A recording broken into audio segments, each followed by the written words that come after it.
les enjeux, c'est d'arriver à comprendre les différents besoins des acteurs de la plateforme, d'arriver à réaliser une construction tout en maintenant un service parfait vis-à-vis du passager. On ne veut pas d'encombrement et de problèmes dans les flux du passager, et d'arriver à avoir un impact positif sur le territoire au niveau économique et, comme je le disais, aussi au niveau environnemental, arriver à créer une plateforme qui permet justement d'atteindre des standards de qualité importants au niveau environnemental.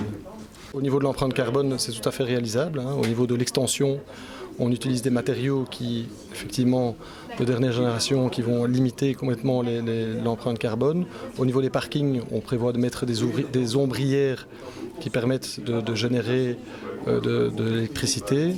Et il y a d'autres filières de traitement des déchets qui permettent de valoriser les déchets.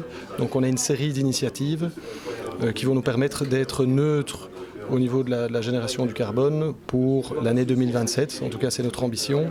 Et il y a encore une série d'éléments qui sont déjà définis et d'autres que nous devrons définir tout au long de la concession.